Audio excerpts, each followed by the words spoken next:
This week on Straight to the Point, an investigation into allegations of sexual abuse and misconduct in the nation's school system. This content is graphic, disturbing, and the conversation may not be for everyone. We sat down with John Manley, a leading attorney who has represented hundreds of victims of sexual abuse and assault. Among his big cases, USA Gymnastics and Larry Nassar, a serial sex offender who abused hundreds of athletes under the guise of medical care.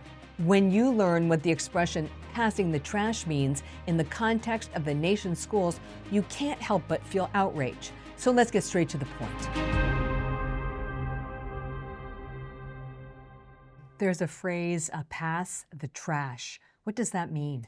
Essentially, that means, and it's mostly applied to public education, it can be private schools, where you have a bad teacher, a teacher who abuses children physically or emotionally or sexually, or just is awful, you move them to another school. Now, the question is, why don't you fire them? Because in public education, in most states, it's next to impossible to fire a bad teacher. And typically, you don't fire them. They actually pay them to go away, even if they've sexually abused children.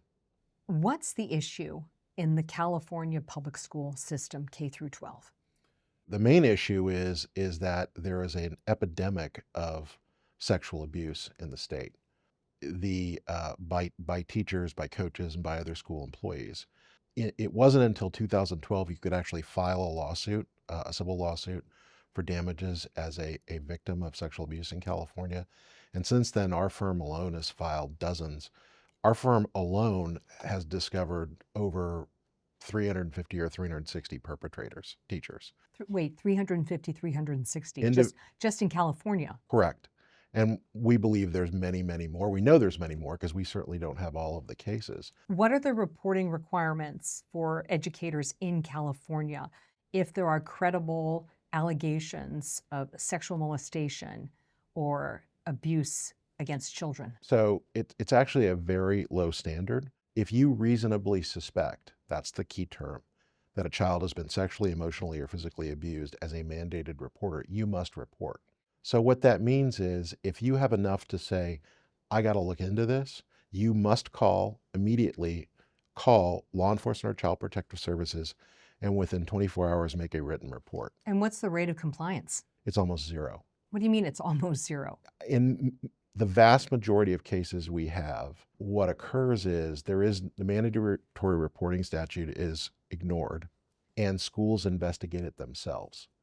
And the problem is when institutions or people investigate themselves, my experience is they rarely find themselves guilty.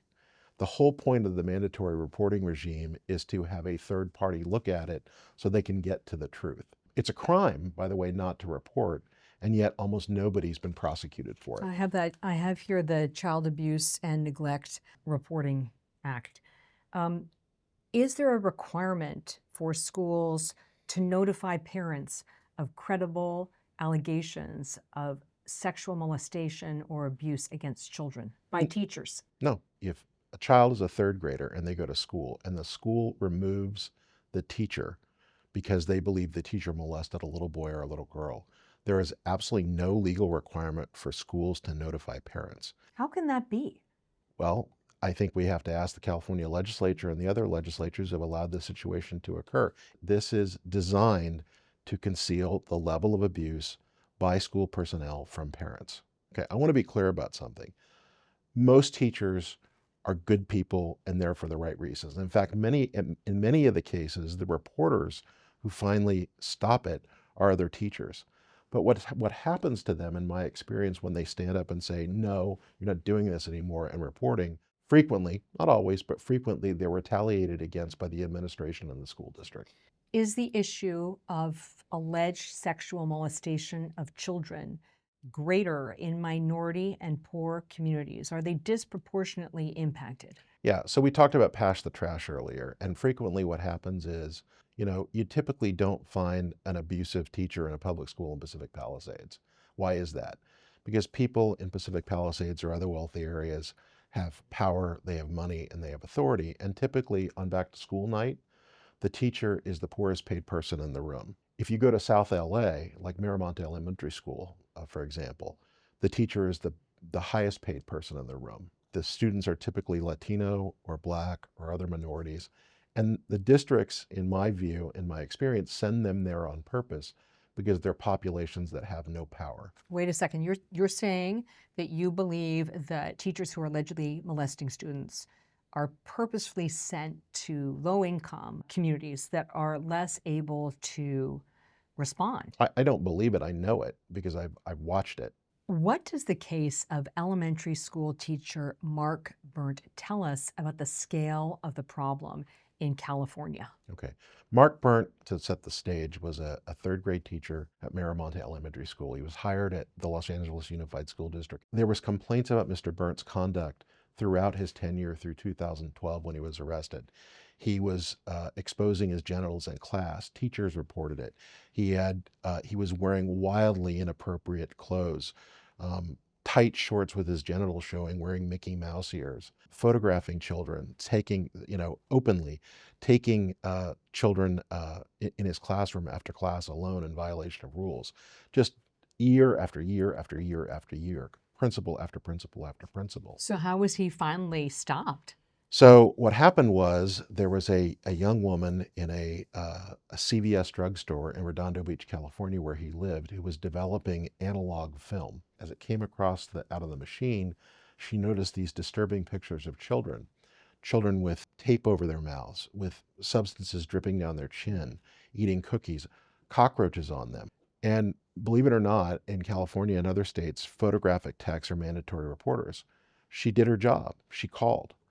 And the Redondo Beach police finally called LAPD, and they looked into it. And Mr. Burnt, it turned out, had been feeding semen-laced Oreo cookies to his children for years.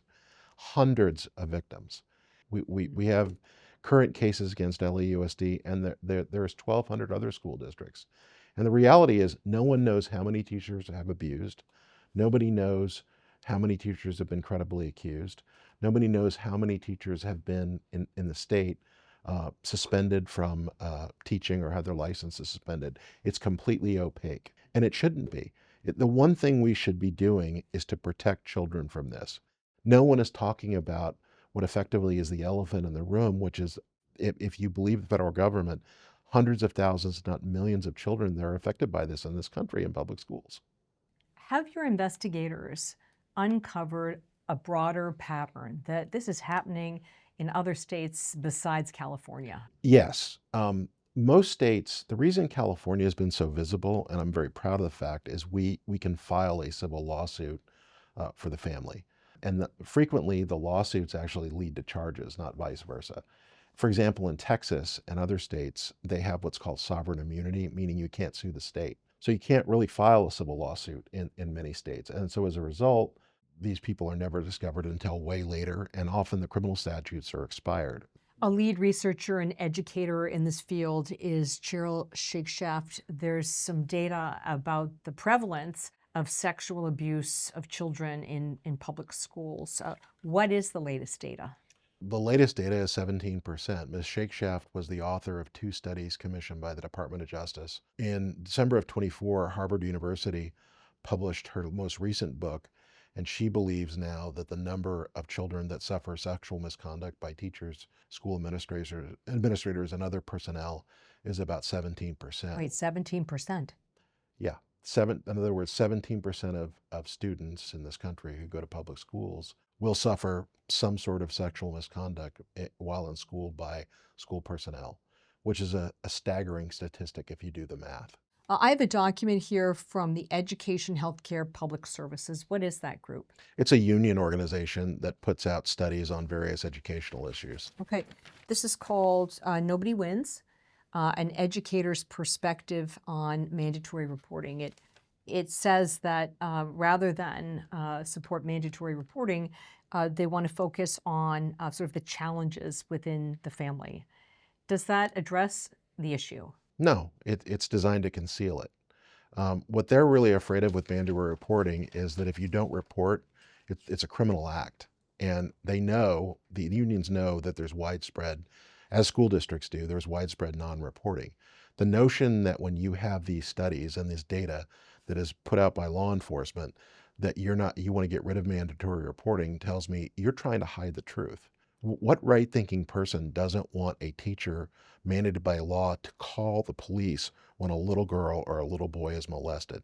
That's not only stupid policy, but it's frightening. Where are the Democrats and the Republicans on this issue? So, you know, what's good about it is that it's the one issue where there's been historically bipartisan support. California extended its statute of limitations on civil cases against public schools about 8 years ago. It actually passed unanimously in the California legislature, but there is an element in the Democratic Party in the California and other places that are, I would characterize them as far left, who very, very tied in with the teachers unions financially, who are engaged in a systemic effort to eliminate the ability of children who are abused with the knowledge of the school from filing a civil lawsuit against school districts. And the question you have to ask yourself is why? Well, it's about political donations. Well, I agree with you. Their argument is, oh, it's about good public policy and we don't need it. No, it's about politics. I mean, these are the same groups of people who scream about Me Too and women's rights and children's rights. What are you doing? Your single job as a politician, if you're representing the people, in my view, is to protect the most vulnerable in a society, which are vulnerable adults and children. If you don't want to pay the lawsuits, stop the molesters. How can Congress get involved? Okay, Congress has a role here, and there's several ways. Number one is every school in the country, every public school, is covered by Title IX. Title IX, most people are probably familiar with it in that it provides equality for men and women's sports. And also in colleges, it mandates that colleges investigate sexual assault. Most people don't realize it applies to every public school, kindergarten through high school. Nobody's enforcing it. And frankly, the prior administrations, none of them have done a very good job of enforcing this. I'm encouraged that we're hoping that we get a change and that people are looking at this. Would it require legislation signed by the president? Could it be an executive order? How can you make the change? So, number one, the Department of Education could enforce the current rules. Number two, I would hope the Department of Justice would initiate investigations of some of these institutions. If you look at New York Public Schools, Los Angeles County Unified School District, Chicago Public Schools, I think all of them deserve a federal inquiry and ask the following questions. How many teachers have you removed for credible allegations? How many victims are there? Have you notified parents, etc.? If they haven't, then there needs to be action. The federal government has the authority under Title IX, if you do not comply, to take a number of sanctions up to and including the suspension of federal funds to that school district. If you want to make them stop this, cut off their money. The reason, in my view, part of the reason this happens is because many administrators and school boards do not look at students as human beings. If they did, if they looked at them as children, as God's creation, as a little being, you would never let this happen. They look at them as funding devices. And it gives me no pleasure to say that. And I'm not painting this with a broad brush. There's many people who are in education for all the right reasons. But you can only conclude, given the volume of this, that we've lost our way culturally in those institutions, and it needs to change.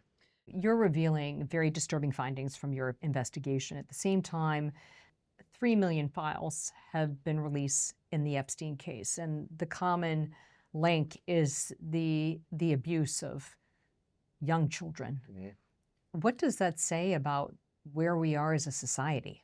Well, I think it's a view into how many people aren't bothered by this.